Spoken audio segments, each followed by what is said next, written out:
I'm pressing on the upward way, new heights I'm gaining every day. Still praying as I'm onward bound. Lord plants my feet on higher ground. Oh, oh, oh.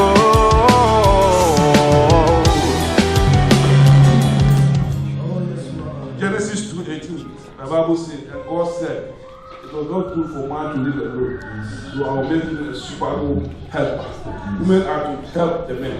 We are asking God that anything they need to help the men, God should provide for them. In the mighty name of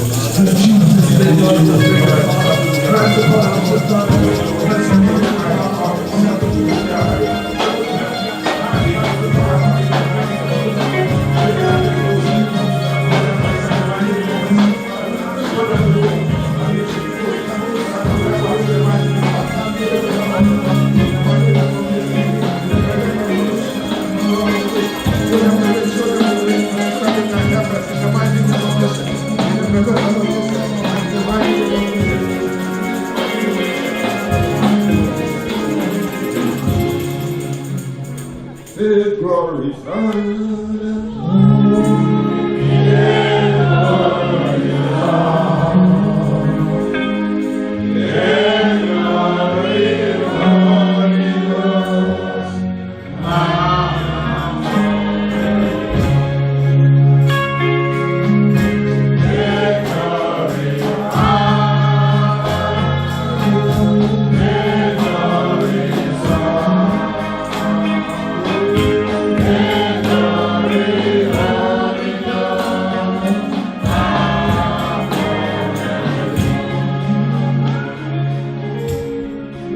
We are still praying. There are some women coming to church and their husbands are not coming. Yes. And there are some men also coming and their wives are not coming. Yes. Maybe because of what we show to them in the house. Yes. So we are asking God, if we are doing something which is wrong and that does not accept them, telling God to forgive us, then she should bring our partners together in the mighty name of Jesus.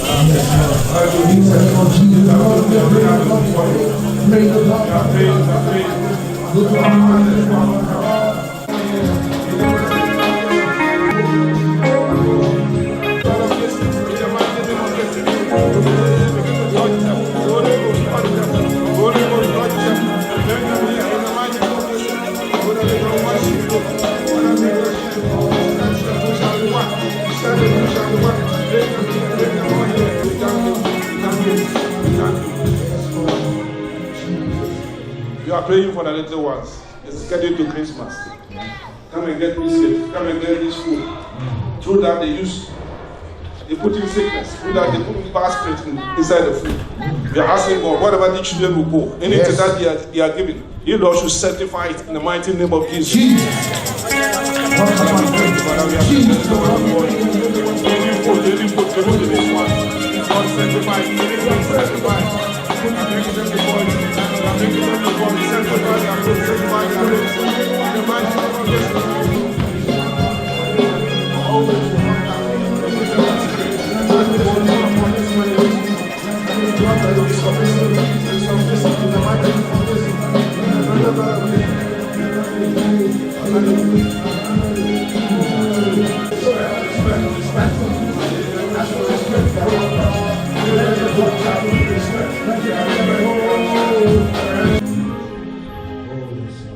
Father Almighty, we thank you for this day. Amen. We thank you that everything has been possible. Yes. We ask you that the rest of the sermon come and take control. Yes. In Jesus' name we pray. Amen.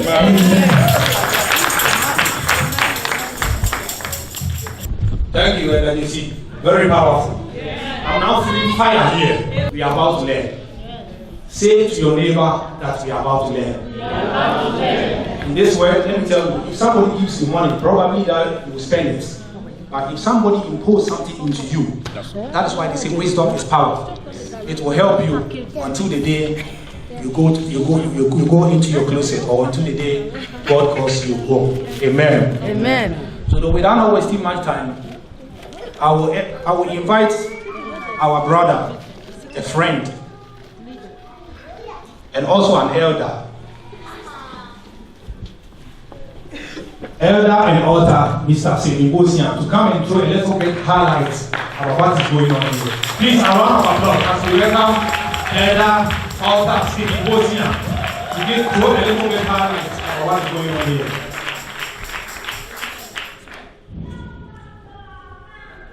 Hallelujah. Amen.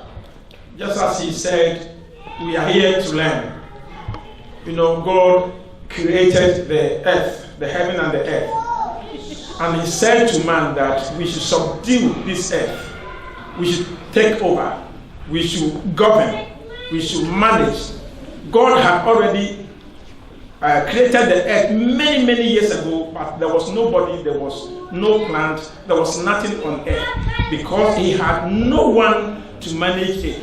So when he decided to create man to manage the earth, he put in every other thing that would be possible for man to manage this earth. And one thing I've observed in life is that the worldly people, those who are not Christian, has gone far ahead of us in taking over the earth, in subduing the earth, in governing and managing the earth better than Christians. But we are supposed to lead, but we are behind. Because the Bible says that we are the head, we are not the tail. But we have become the tail because we don't learn, because we are not prepared to go forward. And for that matter, as men, today we have taken it upon ourselves, at least to learn something.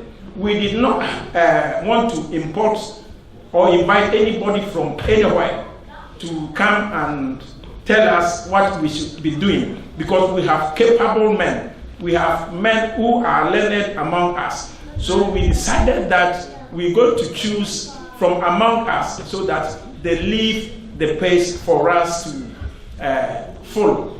Christianity, as I always say, is not a dumb religion. Christianity is a thinking religion. Christianity is a religion that does not suppress questioning. We must ask questions. We must interrogate what God has said, because it was written by men. God spoke through men. So Paul, Apostle Luke says something in Acts chapter 17, verse 11. He says that the people of Berea are of more noble character than those of Thessalonians. Because whenever Paul comes and he teaches them, as soon as he leaves, they take their scripture, they take their Bibles, and then they look what Paul told them, whether it was true or false. So it was not wrong to be criticized about the scripture. Hallelujah. So Christianity is a thinking religion. You see, the Bible says in Hosea chapter 4 verse 6, it says that for lack of knowledge my people perish. So many Christians are perishing because we lack knowledge. And therefore today we are here to call upon our learned brothers. First and foremost, I'll call upon Dr. Baptist Nam to come. He's one of the speakers for today. Applause.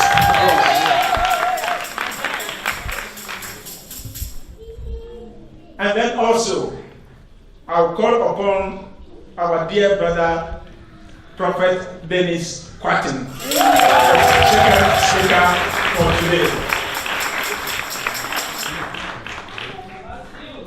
So this is not going to be all men affair. Everybody here, including the women, they are going to speak. Each of them will speak for 15 minutes. Each of them will speak for 15 minutes. And after that, we're going to listen very carefully to what they are saying. They are going to come down to our level so we may understand them. So whatever you don't understand about what they are going to say, or in life, you just ask them after they have finished their presentation. So take your pens and your papers right now as they speak. What you don't understand, your questions. So both men and women, the youth After that, we're going to ask them questions. So may God richly bless you as you listen to them. Amen. Amen. So the first speaker will be Dr. Baptist Nan.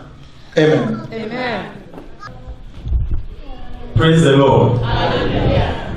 God is good all the time. Dr. Stephen, thank you very much for the opportunity. And as you know, today is Men's Day, and this is what we have to offer you.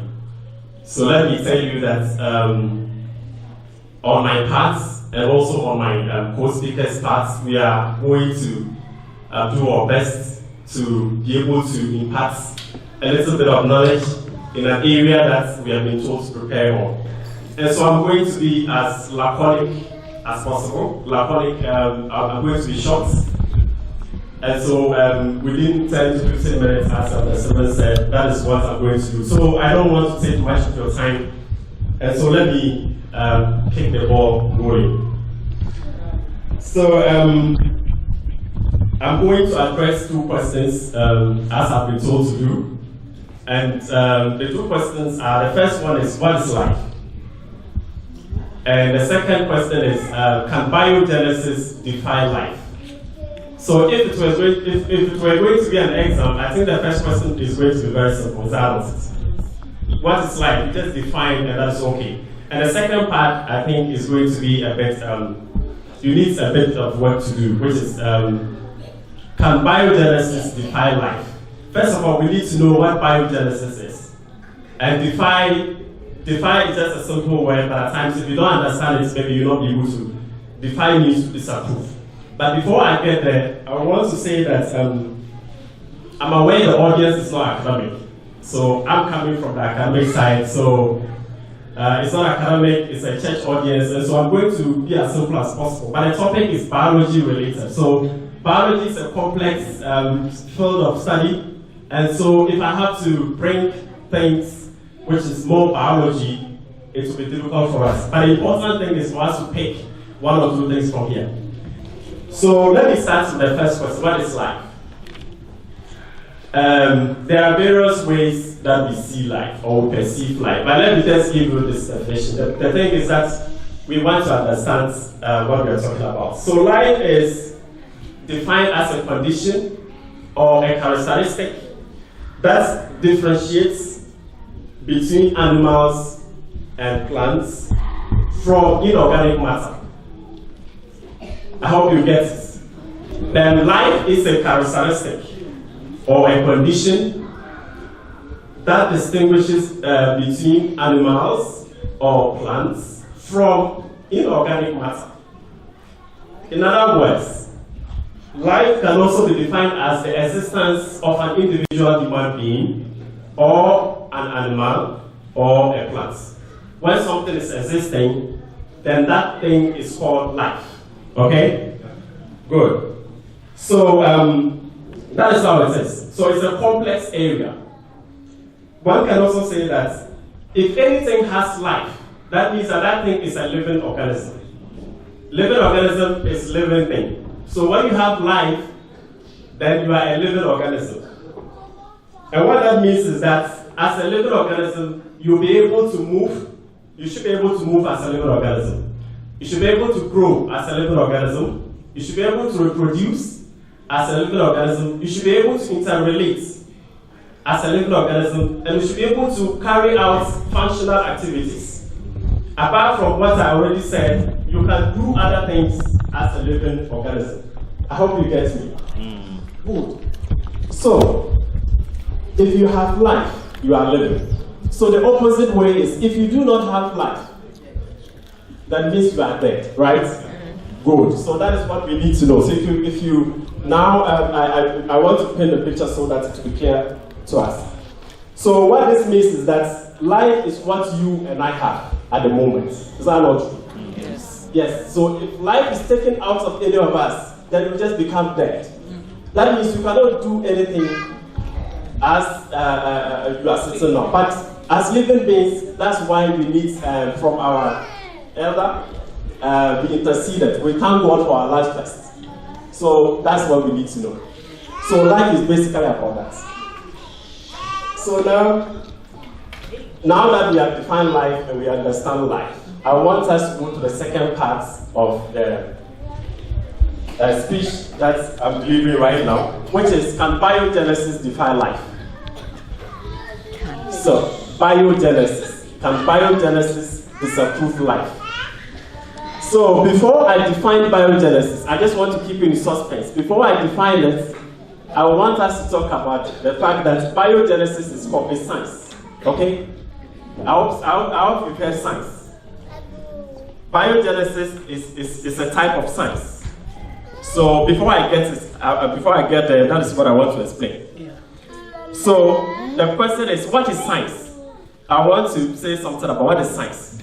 Science is defined as a systematic enterprise, exactly, which organizes and builds knowledge in a verifiable manner with explanations and predictions about the universe or nature. So science basically is about research. As somebody who studies science and have become a scientist, it's basically about science. It's basically about research. If you do science and you don't do research, you don't observe nature, then you can't call it a science. So we basically have three sciences, three forms of sciences. Generally, we have the natural sciences. Natural sciences are biology, chemistry, physics, basically these ones. And we have social sciences. They are also science. And we have economics, psychology, sociology. So the natural sciences study nature. The social sciences, they study individuals and societies. You get me? Yeah, so if I want to study the behavior of church members, and it's not natural science, I'm studying behavior, I'm studying individuals, so that becomes social science. If I want to study how much money you earn from your work, that is economics, so it's basic. And the topic is very broad, so let me go there so that I don't waste much of your time. And we also have the third part as of the three branches. The other one is formal science. Formal in the sense that they use abstracts, for example, mathematics, theoretical computer science, and also logic. These ones are formal science. Apart from the three, what happens is that if you are using existing scientific knowledge for a useful purpose or practical purpose, that becomes applied science. You get me? So you are applying the knowledge of science to solve a particular problem, and that becomes applied. Good. So for applied sciences there are so many. Engineering, for example, is applied science. And we have various types of engineering. Geodetic, electrical, so many of them, chemical and all that. That was engineering. Medicine is applied because you apply biology to be able to understand the anatomy, everything about human beings, which is also very big because you can study the neck, you can study every part of the human being, surgery, everything is under. So ecology is also part, which is my area.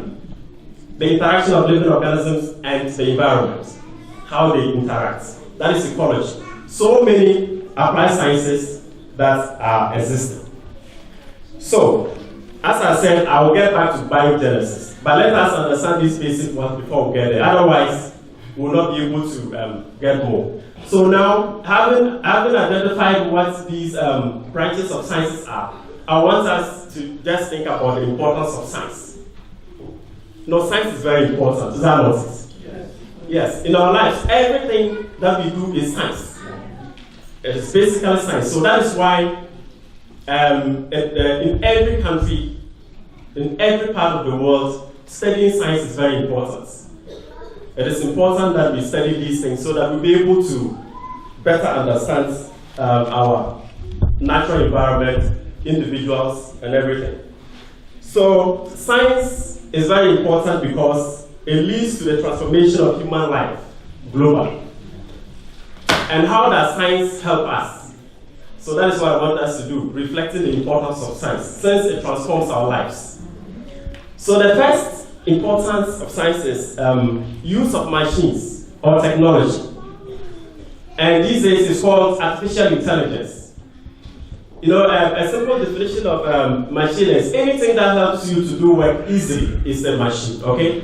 Because if you use your natural energy, it becomes very difficult. For example, to walk 100 kilometers. But if you have a car or a bicycle, you can go very fast to your destination. And all of us, most of us came from other countries, and we are here in Europe. How did we come? You can imagine if we're walking from Africa. It will take you 100 years or something, I don't know. Even the sea will stop you from wherever you are coming. But with an aeroplane, within 6 hours, you are 6 hours from here to Ghana, for example.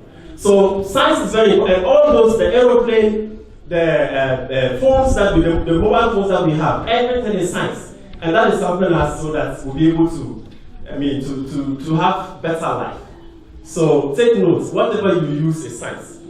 The other part of science, which is important, is that, before I get to that, artificial intelligence is an area of computer science, which emphasizes on the creation of intelligent machines. So what that means is that you program the machine, and the machine will be able to do so many things. If you go home, try and check the car manufacturing companies, how they manufacture a car which you go to buy. It's a complex process. And you see only a few human beings who are there, but how they fix the cars, it is machines which come together to fix. And those are artificial intelligence machines. They think like human beings and they act, because they tell them do this and they do even better than a human being. But that does not replace a human being in this case. Human beings still supervise, and even you realize that it's human being which programs the machine. So, but that is what happens. Another area where science is important is cloning.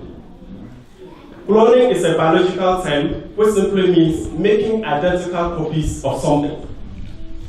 So, if you have this water, what happens is that there is a process of getting information from this. They call it, in terms of biology, genetic information. So when the genetic information is taken, it will be made or produced in such a way that you have this water as it is.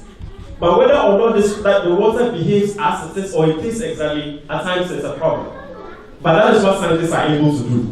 So the first animal which was cloned or copied was a sheep in 1996 in the UK. But then it was not accepted because there are problems. You can imagine if a human being is able to create another human being, then the world will be chaotic. So that aspect is still a problem, but it can happen. A scientist or a geneticist can look at you, get your gene or whatever information, and will be able to at least produce you, and the person will smile the way you smile, do many things as you do. I tell you, that is what they do. But let me tell you that in literature, not a human being has been cloned yet because of the problems of the ethical values. Because if a human being is able to create another human being, there will be chaos. So that is what I want to let you know. And we also have what we call gene editing. Everybody in this auditorium has genes, and these genes are found in DNA, called deoxyribonucleic acids. So they are capable of storing information about you.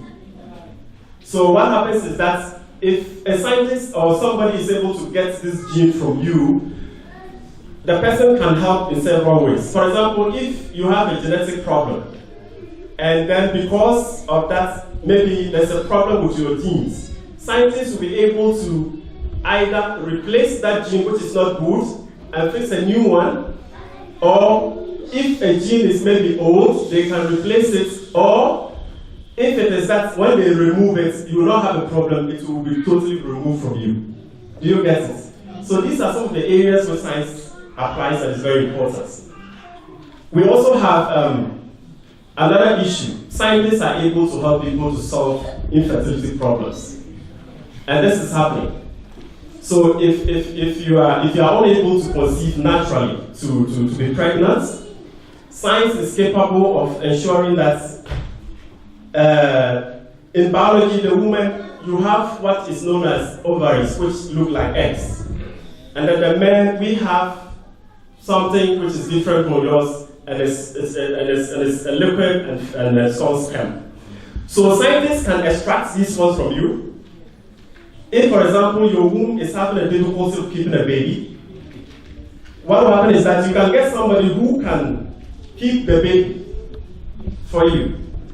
So if your eggs are good, then they can extract it from your body, then they get somebody, fertilize it in the laboratory, and if your womb can keep it, they'll bring it back.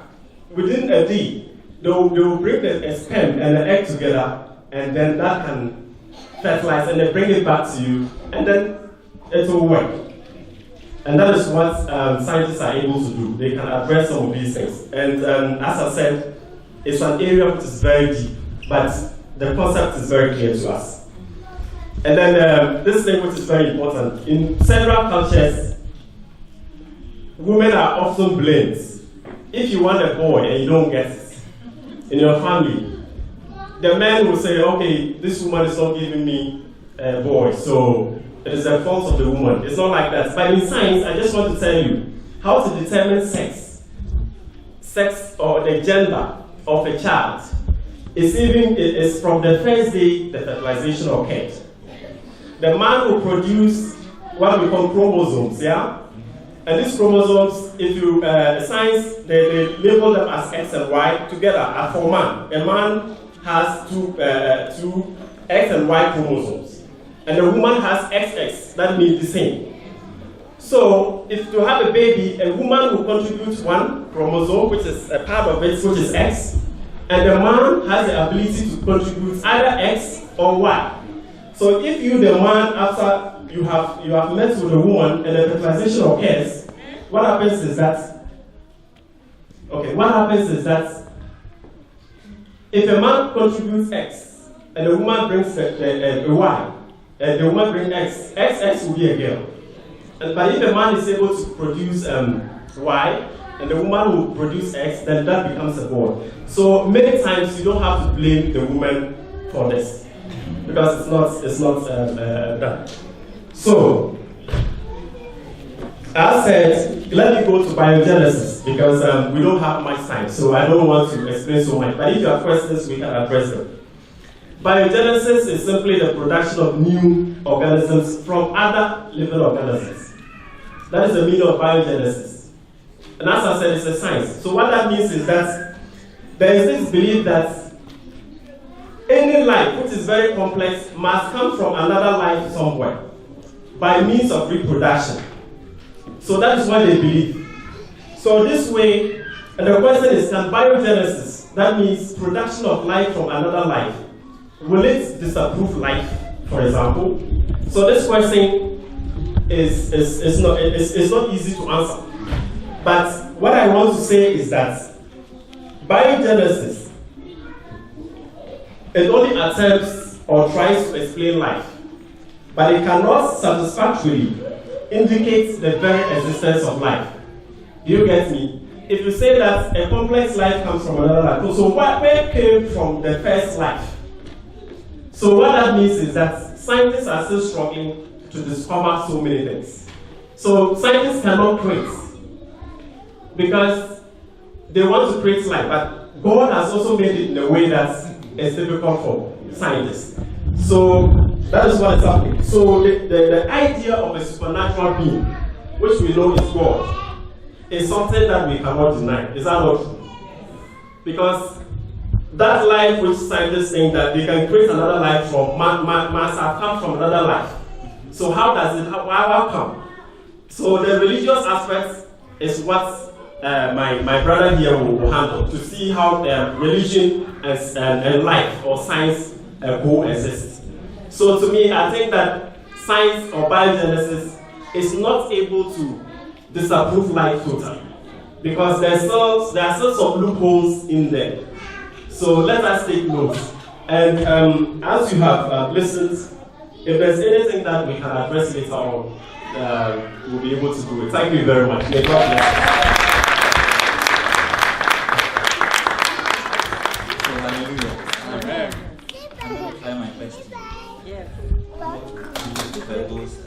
Thank you for your scholarly masterpiece. Well, I'm talking about religion and science. I have to stand up because I have some slides, so I have to just excuse myself first, and I'll try to just go over them gradually for you to do an understand. So, the first thing is we need to understand some few things. Can we please have some silence? Because this is the basics. If you don't understand this, you won't understand anything at all. Let's assume you meet someone who is not a Christian, and they always say, science says this. Our brother did everything. The doctor has tried his best to tell us what science is. So there are 3 words I want you to understand that you take away from here. Pastor will always say atheists, atheists, atheists. Who are atheists? So they are in a group, we call them the naturalists and the atheists. Now these people believe that nature is by itself there. Nobody created it. It just came by itself. So if you hear anyone say, I'm an atheist, it means it takes away the thing of God. So God is not part. That's the first one. The second one is the people, we call them the Daism. Now these people, they believe that God created everything, but God is somewhere and we are also on earth. So God does not interfere with the things of the earth. That's why I want you to get these 3 that I can move fast. And then we have the theism or the theist. Whenever you see A means against. So atheist means against the theist. Now what it means is that they believe there's the God factor and God is the creator and God still is the one who controls everything. So the first group of people says that no God, the earth is by itself, it's controlled by natural laws. If you do this, the earth itself will find a way of doing it. We have the second people who say, okay, there is God, all right, but God is in heaven. He created the earth and he doesn't interfere in the things of men. He is just there and we are here. And the third people says that, okay, God created, but God is there and he rules over the things of where? This world. And that is where you and I fall under. And that is the Christians. So basically, I'll skip this one because we can't. Why is there conflict? Now, it has become like science is in one corner of the ring and God is in another corner of the ring. So a typical scientist, let's say I'm a biologist, I'm a specialist there, so I can tell you that there is no God based on what I have studied. And I'll go there very quickly. And you will tell me, no, there is God. And if I don't believe in God, you see me as a devil. And that is why I'm trying to come down to everyone's level so that you can take something home. Yeah. Hallelujah. Amen. So, the first thing is that, why is there conflict? The first one is because the definition of science and the Bible is always different. A typical scientist has his own definition of science as proving facts. So just like what my brother was just saying, every scientist thinks that, okay, what they have is the proven fact. So he will tell you, no, this is how it is. But your faith or the Bible also says another thing. And we'll look at it quickly. So they call it the book of fairy tales and superstition. Oh, don't mind them. They just go and stand there, raise their hands to somebody they can't see. So that's a book of what? Superstition. Like there's someone there, when we come, we have to comport ourselves and do our things. That's a book. Now, the second group of people, they are saying that it is more like, okay, the word of God versus something that is not in the word of God. So I'm trying to calm down. And then the first one is that the scientists see Bible as a book which does not exist. It's like people sit down and write something and they are gone. And we too who know the Bible, we also see them that, oh, God is there. But what they are doing is irrelevant. Okay? Yeah. Now, the definition, why we need a definition is that science, like I'll tell you, everyone knows that God is the creator of all things. Okay? Now, Romans chapter 1 verse 20. So this is where we start with the Bible, then we come in. The Bible says that God himself, he has made sure that he has revealed himself to mankind in certain forms. Okay? So everyone here believes that God is the creator. That is good. But what happens is that there's something called the general revelation. So the general revelation is what we now call science. What is general revelation? The things around us. Somebody created, so God created it. So God has chosen to reveal himself through the things he created. That is what? General revelation. And then special revelation is when God decides to reveal himself through the Bible. So now, if God is one. And we know God is what? Infallible. It means he can't make mistake. If it's very true, then if he created the world and his book is saying another thing, normally there shouldn't be conflict. So where is the conflict coming from? I'll tell you right now, then we just move forward. So the conflict is coming from just number one. People just try to incorrect. Here, incorrect, science is based on law. And laws come from hypothesis. So in every science first class, you learn hypothesis, then it becomes a theory, then theory now becomes law. So when you start anything in the lab, it's a hypothesis. You don't know what. Then if it's working well, we call it a theory.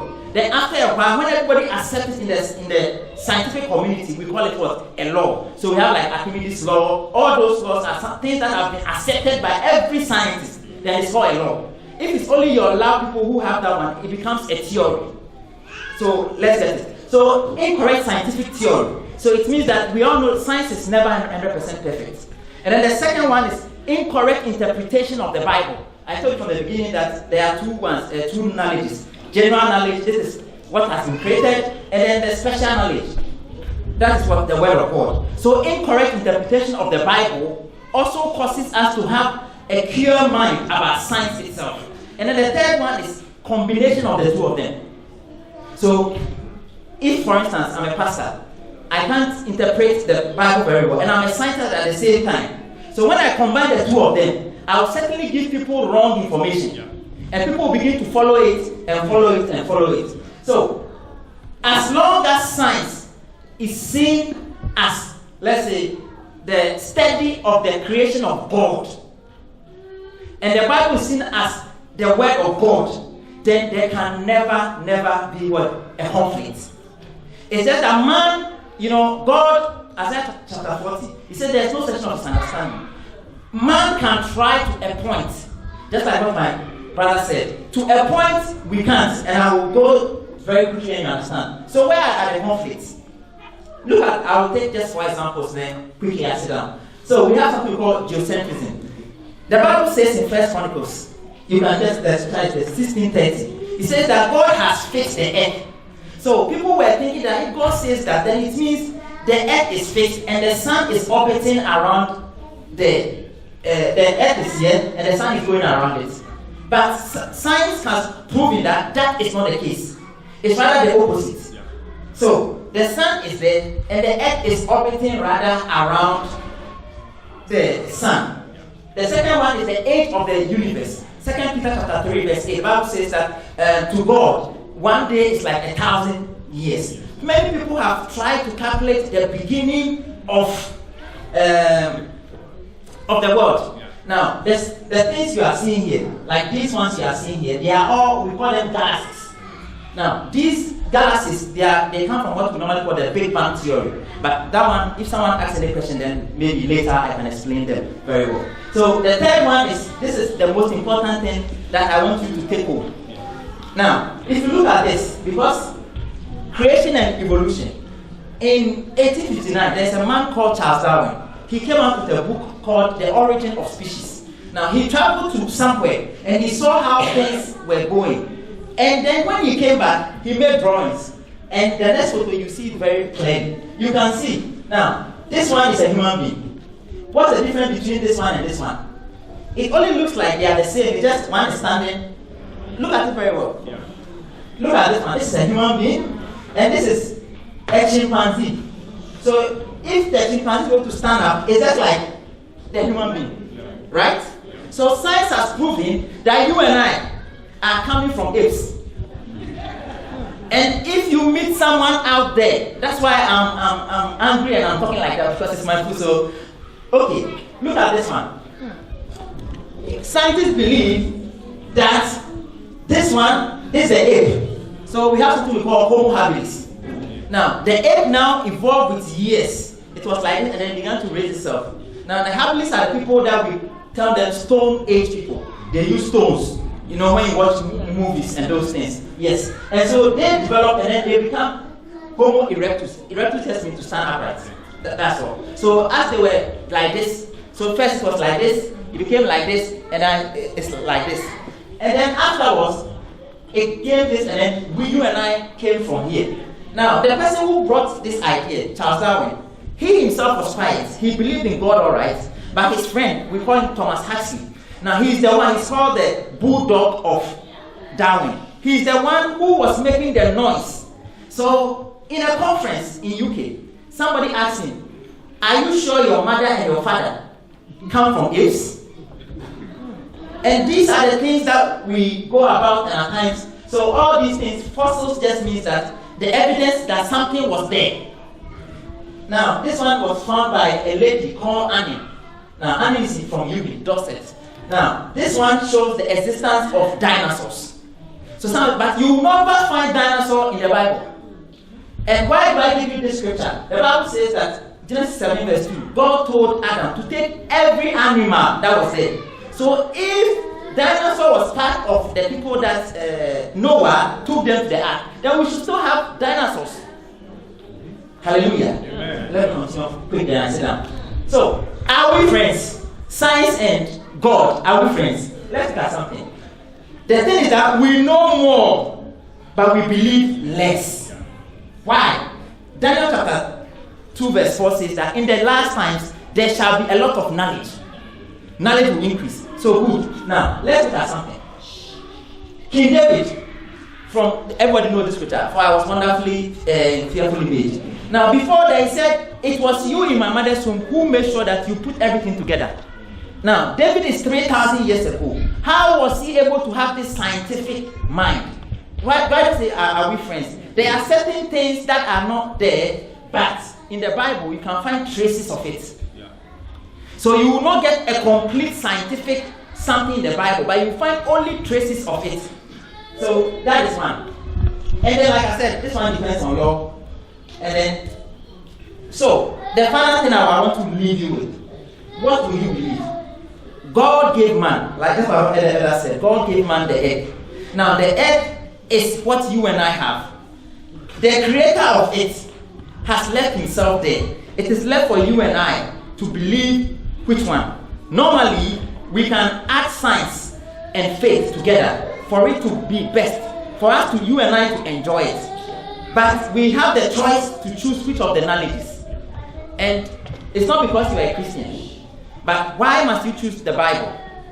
You don't neglect science. Science is as important as the Bible. But the Bible becomes your guide because, I wrote it here, unlike science, the Bible never reveals where we are coming from. The science can never reveal who you are. It can create, but it can never reveal who you are. And it can never also give you eternal life. Thank you.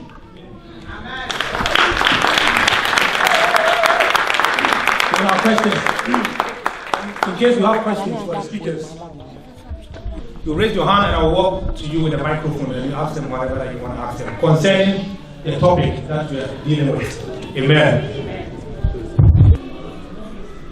My first question goes to Dr. Nana. I just want to ask if there's any evidence at all regarding evolution in relation to science. Yeah. Is there any evidence at all? I have my colleague here who will help me, but let me state that yes, science is based on facts.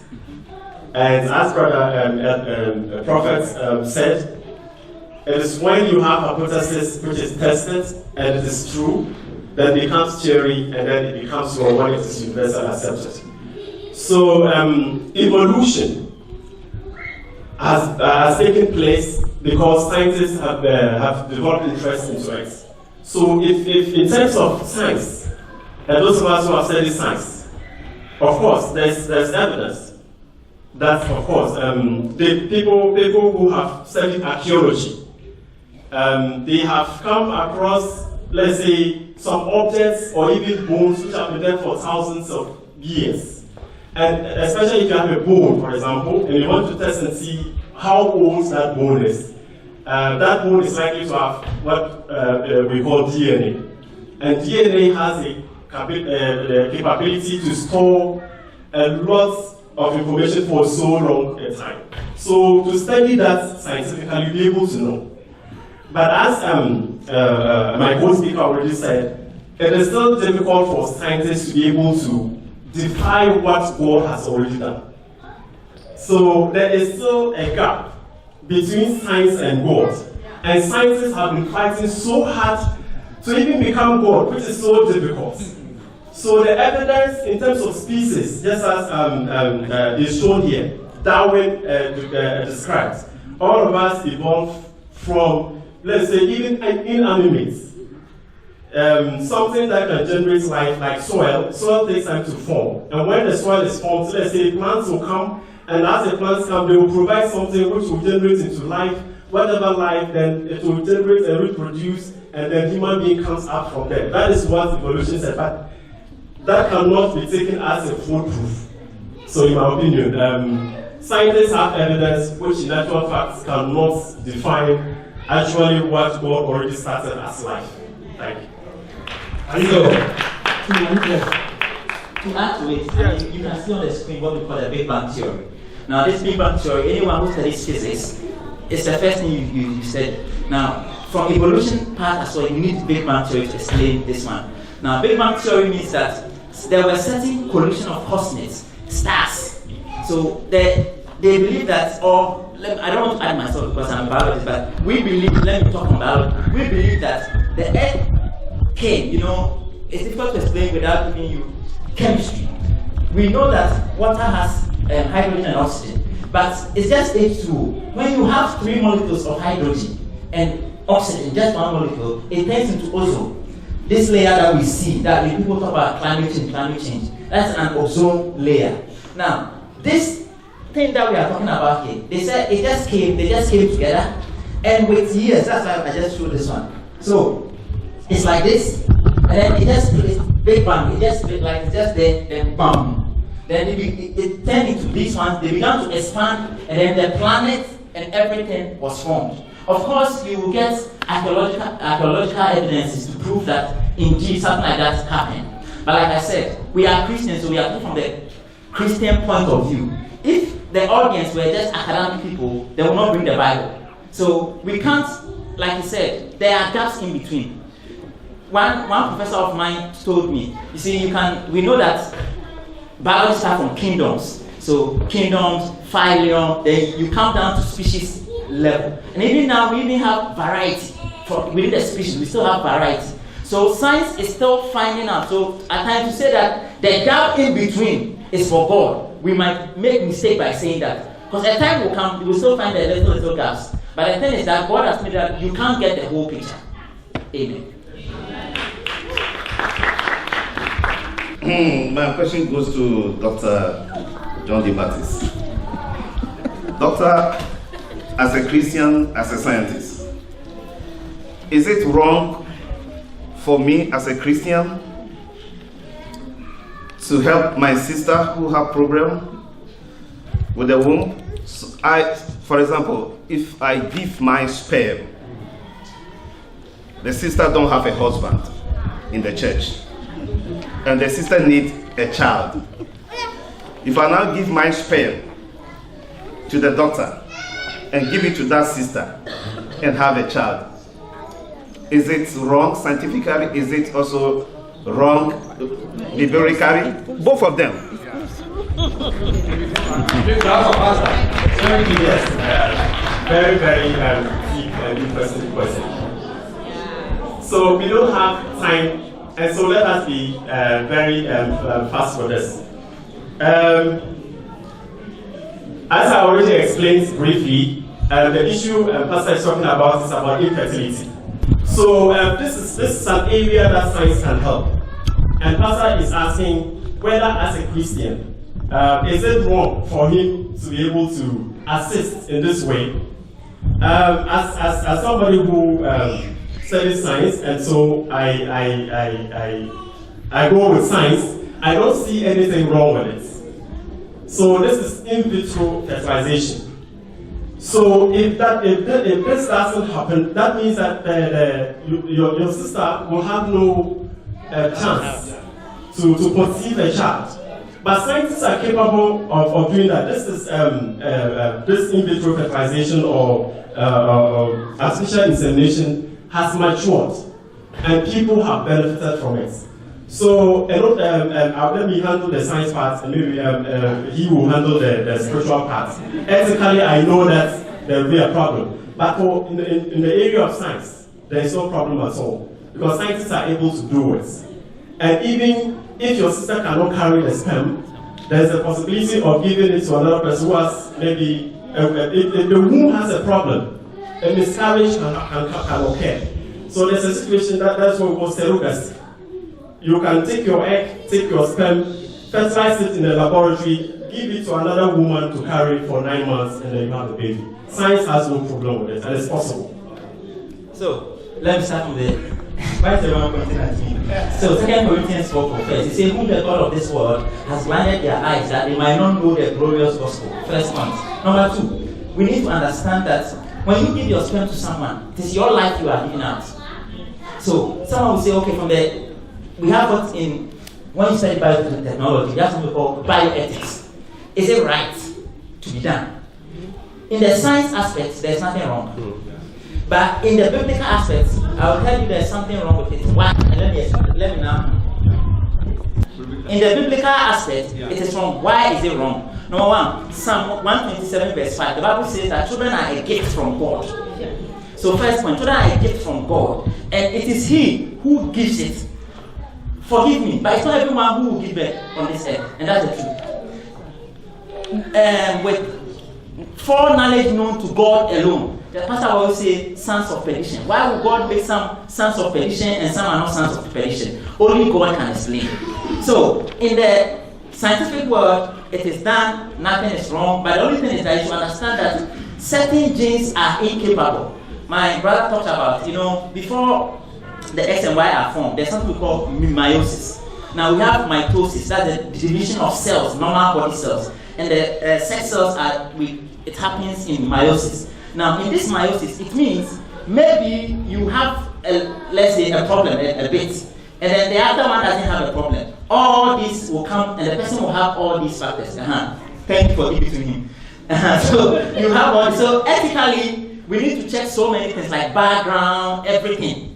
Because you end up carrying somebody's ears. If you want a flat nose like mine, you might have that one. If you have another one, you can carry the same thing. But spiritually, it is wrong. Amen. Amen.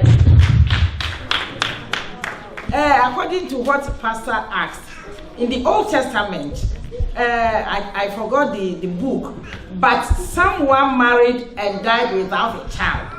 And then the brother married that lady. And the Bible says God was expecting that guy to give birth to the dead brother. But he refuses, and God killed that guy. Happens continuously. Why God killed? Because it's the same as Pastor's question. I can help. Only when the one is armed robber, then I produce armed robber child. That's the only difference. This is different from what we are talking about. We are talking about science here. This one has nothing to do with science. That was their law. That was the law God gave them. So it was just a man breaking the law of God. That's why God killed him. And that is why when you come to Holy Spirit, Matthew chapter 19, Bible says some people came to Jesus and then they wanted to ask Jesus. He said someone married and he didn't have child with a person and he died and he didn't have like 7 of them. The Bible says they asked Jesus, whose wife will it be in heaven? That was the Sadducees, because they don't believe in resurrection. And Jesus said, because you don't know the scriptures, you err. The thing was, it is their law. It's just like in the Old Testament, it wasn't a mistake, it wasn't a sin for Abraham to have Eve, because it was the wife who gave Hagar to him. So now this is a different case from in vitro fertilization and all this. And this one is a law God gave. It's just like that shall not kill. And he decided to kill, God killed him. Amen. Amen. Talking about infidelity. Please, I want to ask one question. What causes miscarriages? When a woman is pregnant, after 6 months, then she will have a miscarriage. Let me not, because of time. Now, there are a lot of factors that causes miscarriage. One is resource factor. What is resource factor? Everybody has an antigen on the blood. And that is why at times it's easy. There are some things, it's not demons. Now, resource factor, if you are resource positive and I am resource positive, and we meet and we form a zygote, what happens is that with a matter of time, the body itself will destroy it. So someone can get pregnant like 10 times, and the pregnancy will stop. Not which is not demons. It's because the man is resource positive and the woman is resource negative. So that is resource positive and positive. So that is one aspect. Now another factor that can cause is that we have what we call immunoglobulins. We have IgA, IgB, IgC, IgD. They are all, it's like food soldiers in the body. Okay? Now, why is that when a woman is pregnant, not everyone, some of them, they begin to vomit and do those things. They vomit because those soldiers see the pregnancy as foreign. They see it as foreign. It's just like a fever. Why do you have a fever? We have something called the hypothalamus. It's here. The thalamus is like, when you have an iron, you see that I have a regulator. The thalamus is a regulator of the body.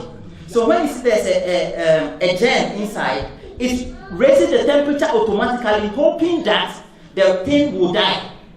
But if the thing doesn't die, then you now need antibiotics or other things to help the body. And it's the same thing. Your own immunoglobulins can destroy it. And there's the last one we call autoimmune diseases. It means that the body itself can just destroy it. Aside which is amen. Yeah. The two teachers, my questions goes to both of you. From what I learned, can I conclude that the general revelation falls on science? Because it's the general revelation that gives scientists more research. So where do I categorize the general revelation? Is it on scientific side or godly side? General revelation. Mommy, just this photo there solves everything. Now, the first part, you see a kettle on fire, burning. And the second one, you see tea. How is science? Why is God? Amen. A round of applause.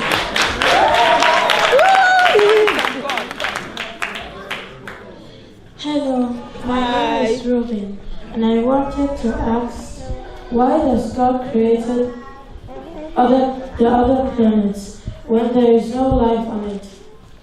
I feel. Clap for this young man. Now, why God creates other planets when there is no life on it? That's why he explains science. Science has not been able to see that there is life. You see, one time because of time, our inability to see things doesn't mean they are not there. You know that there's in America, there's a place that we call it the military, they have a secret there. Just last week, someone wanted to do something and they sent people there because they believe aliens are there. If aliens are available, where are they living in the first place? So, my younger brother, the first thing is that God created all things. Isaiah 40 verse 30, there is no searching of his understanding. There are things which are just hidden to us. And because we have not been able to find it, like now people are talking about staying on the moon, because they are thinking that they are discovering certain levels. Like, let me explain something small. You see, the force of gravity is what keeps this earth there. The force of gravity. And then one other thing is that oxygen is 21% in this earth. So if the oxygen goes like 25% on this earth, what happens is that fire will just begin to fall. Which I know fire will just begin to fall. If the oxygen levels also goes to like 15%, all of us will suffocate and die. So God himself has put these certain things in place to make sure that some places are inhabitable and some places are uninhabitable for us. But they are also inhabitable for other beings. So God did not only create human beings, there are other beings. According to 1 Corinthians chapter 15. Thank you. My question is a simple question. I don't know, to me it's a simple question.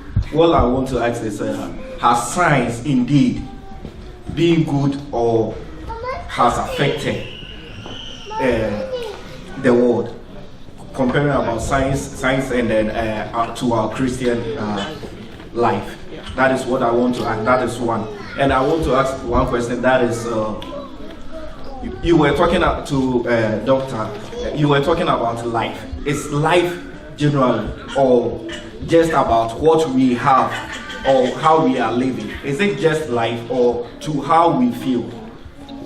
I want you to explain further so that I'll get the meaning of life more. As I stated, science is very relevant in transforming human lives globally. That is what I stated.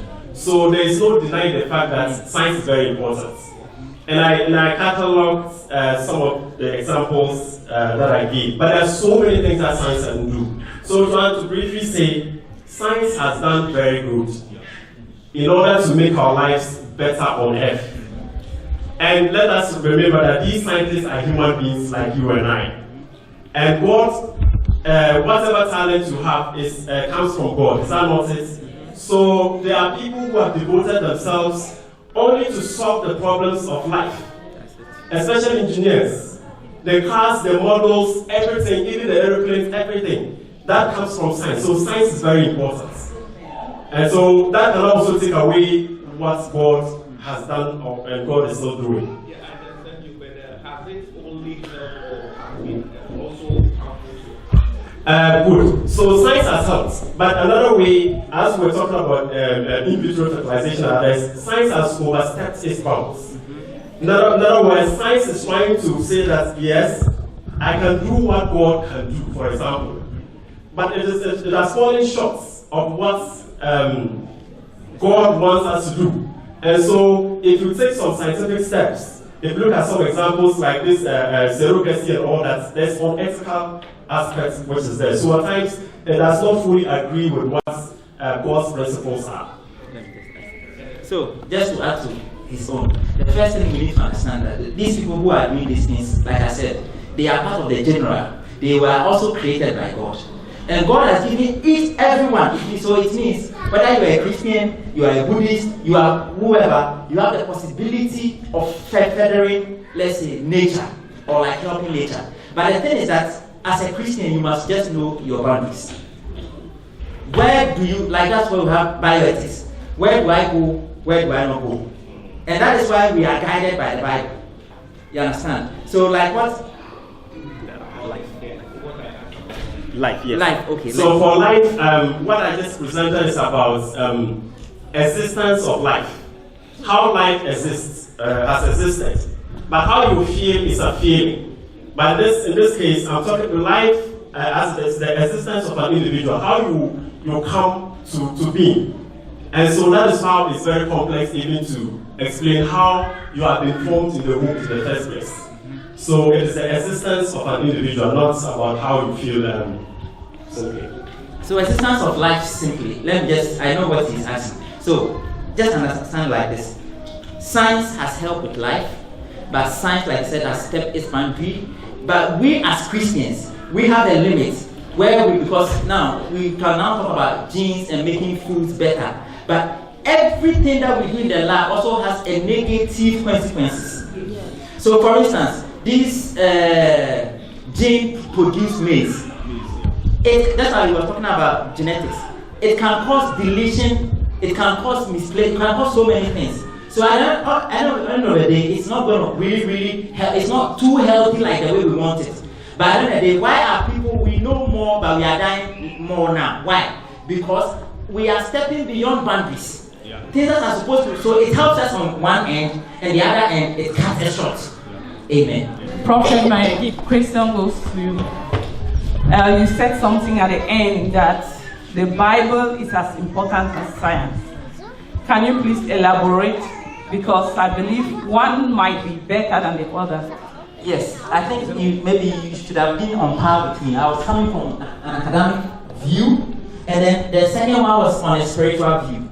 So from the spiritual view, the Bible is more important than science. But from an academic view, the Bible is as important as science. I hope it's okay now. Okay. Mine is just an extension of what you were saying. So, can you label science as a sin from the viewing point of a Christian? Because as you said, for example, Dolly, the sheep that was cloned, which is morally and ethically totally wrong, was performed by human beings. Why? Because they always try to surpass what God has already created. So can we label science as a sin as Christians? Or is that too far from what it really is? Please, a round of applause. That is a very nice question. Very, very nice. Yeah, this is a very interesting question. Whether we can label science as sin, in my opinion, we don't have to label science as sin. Because science, in so many ways, has made life better for us. There are some diseases, if not because of science, you will be wiped off. And even there are some diseases, for example, AIDS, cancer, and all that, scientists are still struggling to solve. That means that science even has the ability of prolonging your life. As long as you respond very timely, your life can be supported as long as you want. So science should not be seen as sin from Christians. But one thing which has already been explained is that it's not everything which science does is religious or is ethically good. So to clone another human being, to make a photocopy of another human being, is not a business of man. And so if a man is a scientist, so if a scientist wants to do that, that is where the unethical aspect comes in.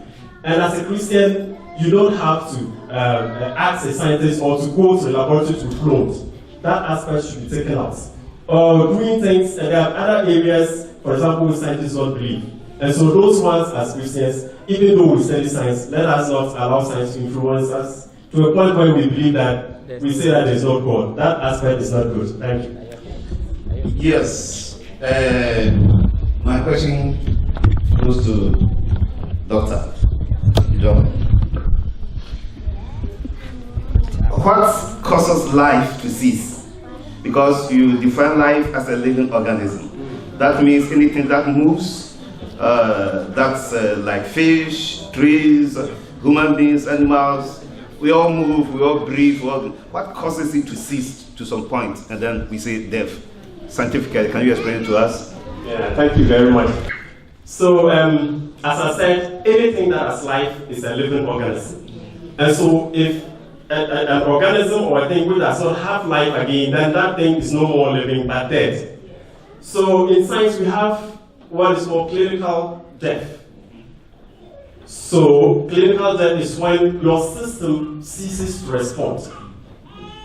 So what happens is that if your system, and we have various systems, we have the skeletal system, the nervous system, and all the other systems that we have. So it means it is something that is still complex for science. So if we say the heart is a machine. It is the heart which distributes your blood to all parts of your body. So for example, if out of an accident, your upper region is affected to a point where the heart is squeezed down there, and there's a problem with the heart where the blood cannot be pumped up, especially when the blood cannot get to your brain, which analyzes everything, then everything within some 5 seconds, if you don't get what we call the first aid, then everything will stop automatically. But that is where God comes in as a miracle. So if a first aid comes, for example, if the heart is not able to pump, or as your vocal cavity here is closed and it's raising, it's up and everything is moving, then your life can be restored. But how you just die completely, at times it's difficult to explain. But so when your system fails to respond as a result of accidents, as a result of disease, then all functioning activities in your body will come to a stop, and in that case, you become dead. So let me explain very well to that. Amen. Now the first thing I need to the first thing you need to understand is you talk about systems. Now systems has to do with organs, and then organs now come down to cells. Everybody here has what we call cells. So the heart is made up of cells. Now every cell dies naturally. It's called apoptosis. Every cell by itself dies automatically. Now what happens is that if the cells, it's not time for them to die, and they die, some of the organs need maybe 5 cells to function, and that's why they can say you have kidney problem. But the kidney might still be working a bit, because not all the cells are affected.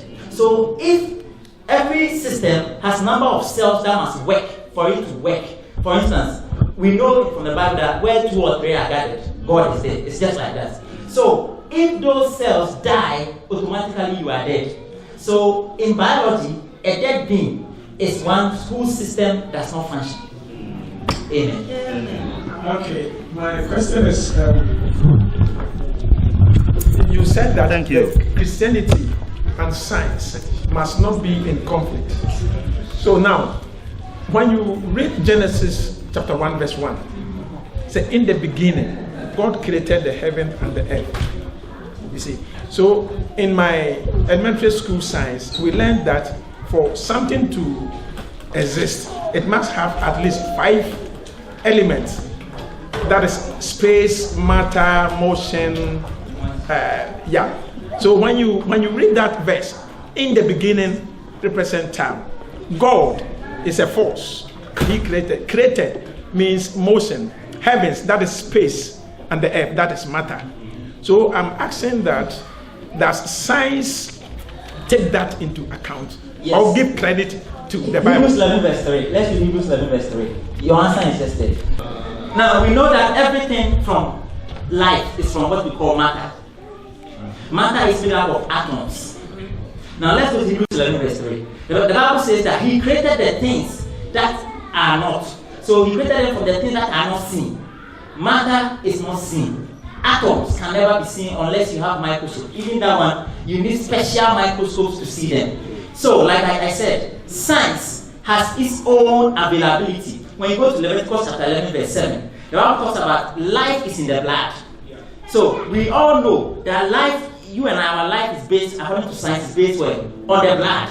So, God also, that's why I said from the beginning, there are certain scientific things in the Bible. When you go to Job 28, talks about the hydrological system, the water system, how water rises and it comes down. We know from science that we have evaporation, and then it will form clouds, then it will rain, and then it will sink into the ground, evaporate again. But he did not mention the word hydrological in the Bible, but the features are there. So you can always find an element of science always in the Bible, and he's made it like that, that we know that he is the creator. Amen. Amen. We have come to the end of our discussion. I will all kindly ask you to join together with me and say, God bless you.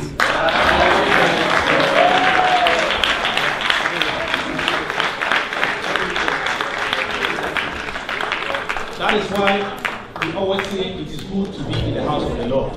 In the house of the Lord is full of blessing. We come here to get our spiritual food. We also have academicals in our midst, businessmen and women. Whosoever that you are important when it comes to the things of God. Even if you are doing a brother, among the slaves there are even king. So see yourself that you are important to the body of Christ. Amen. Now we welcome our daddy, the CEO of Christ of All Church. Amen.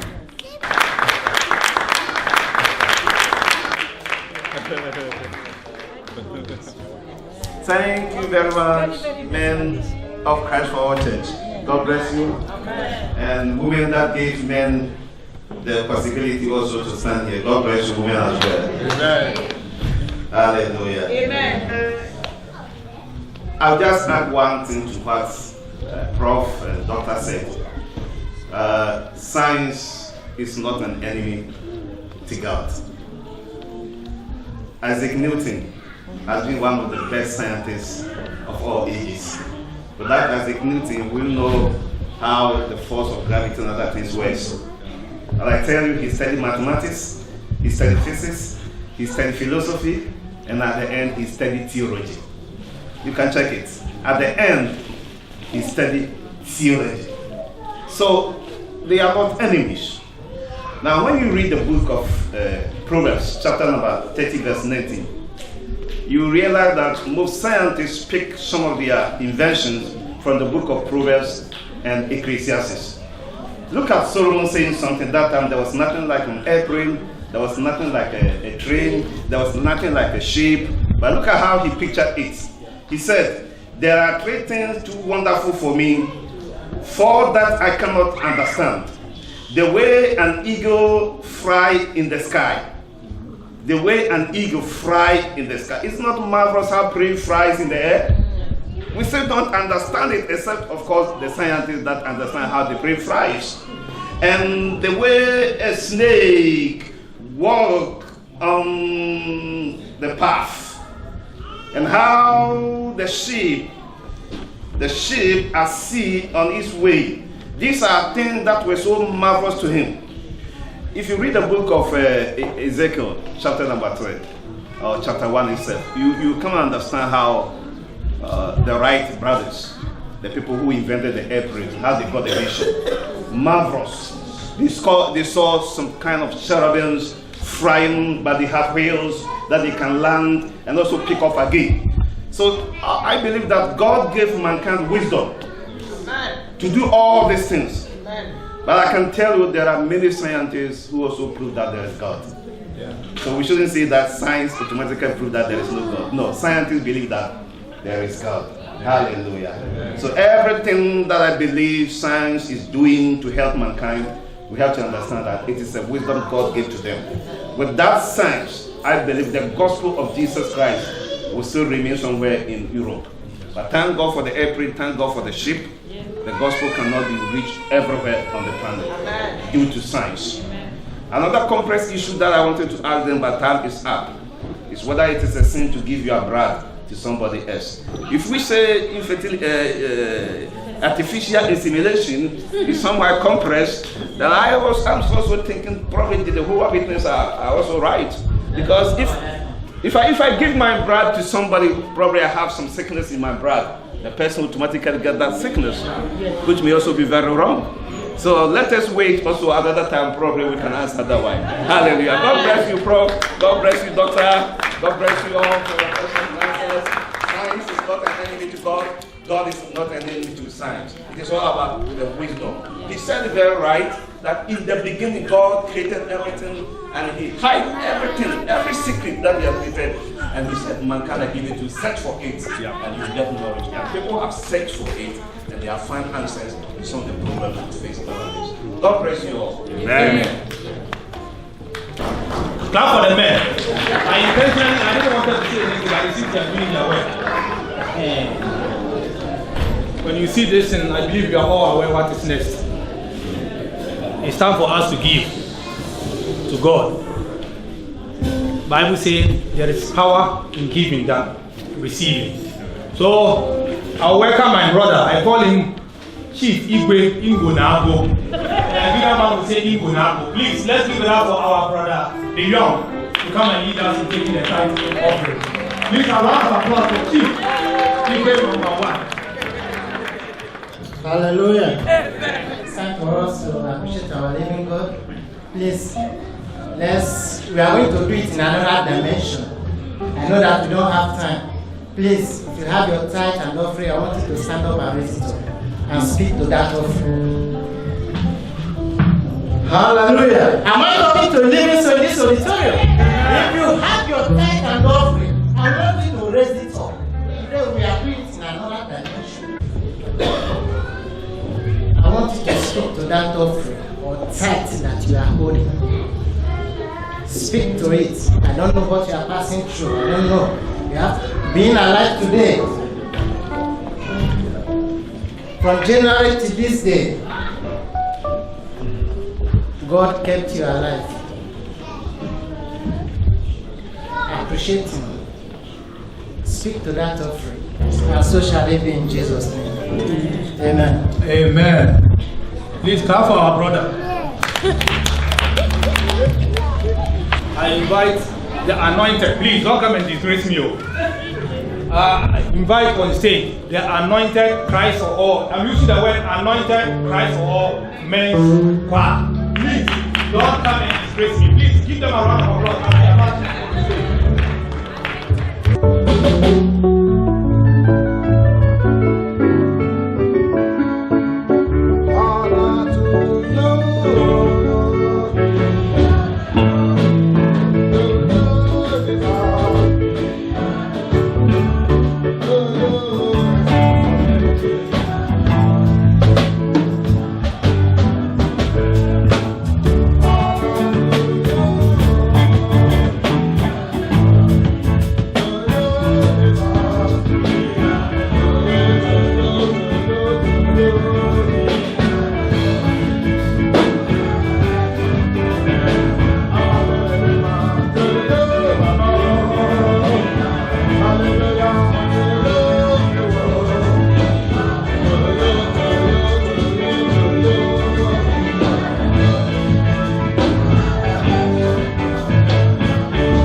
So, there is a special presentation. So without wasting my time, I will call our father, our brother, also an elder, the senior usher, Mr. Larry Adu. We call him honorable as he do this presentation.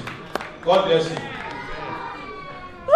Praise the Lord. We are so happy today to see how the men are singing. Even myself, I left small of my voice in the house. The next time I'll bring it here.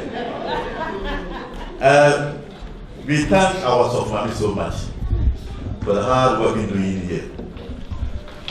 We see what we are doing.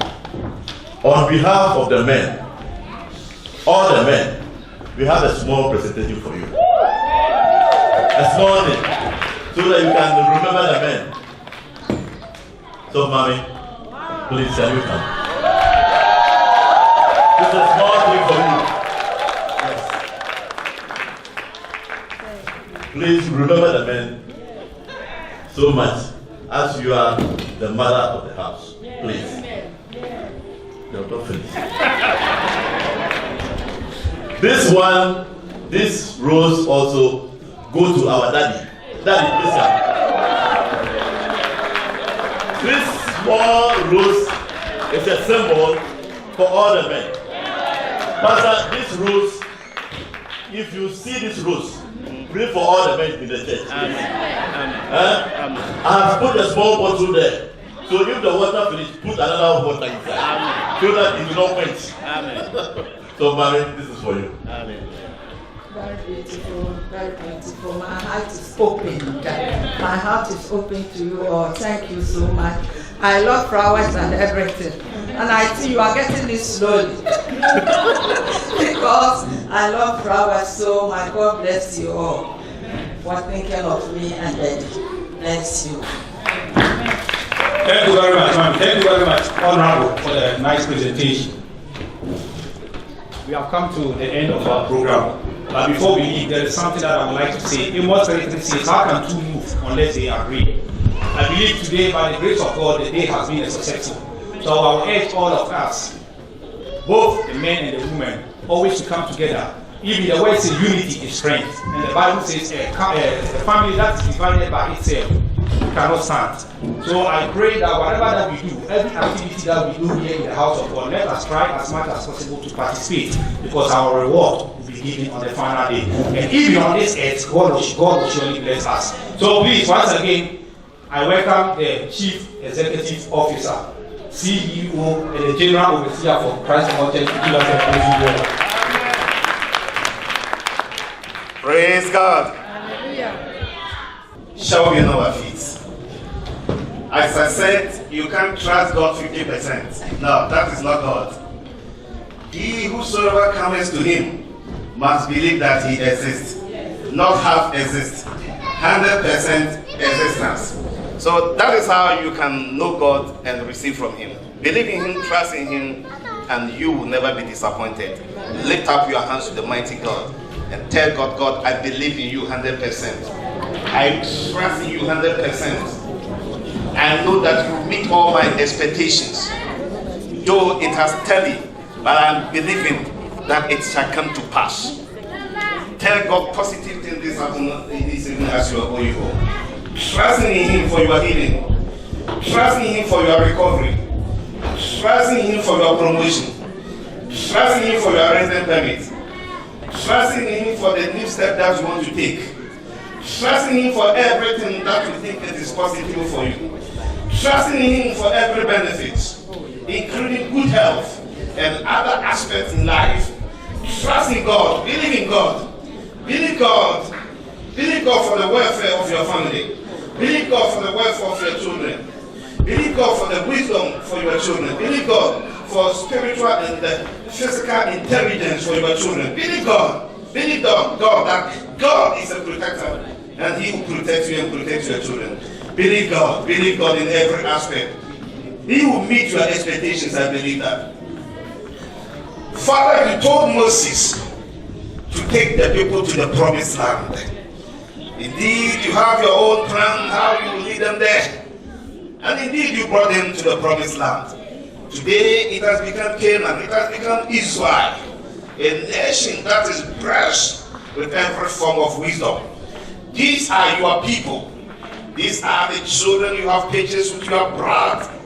These are the people you have chosen. You said these are your own. As they are going, God, I pray that you be with them. You help them in every aspect in life.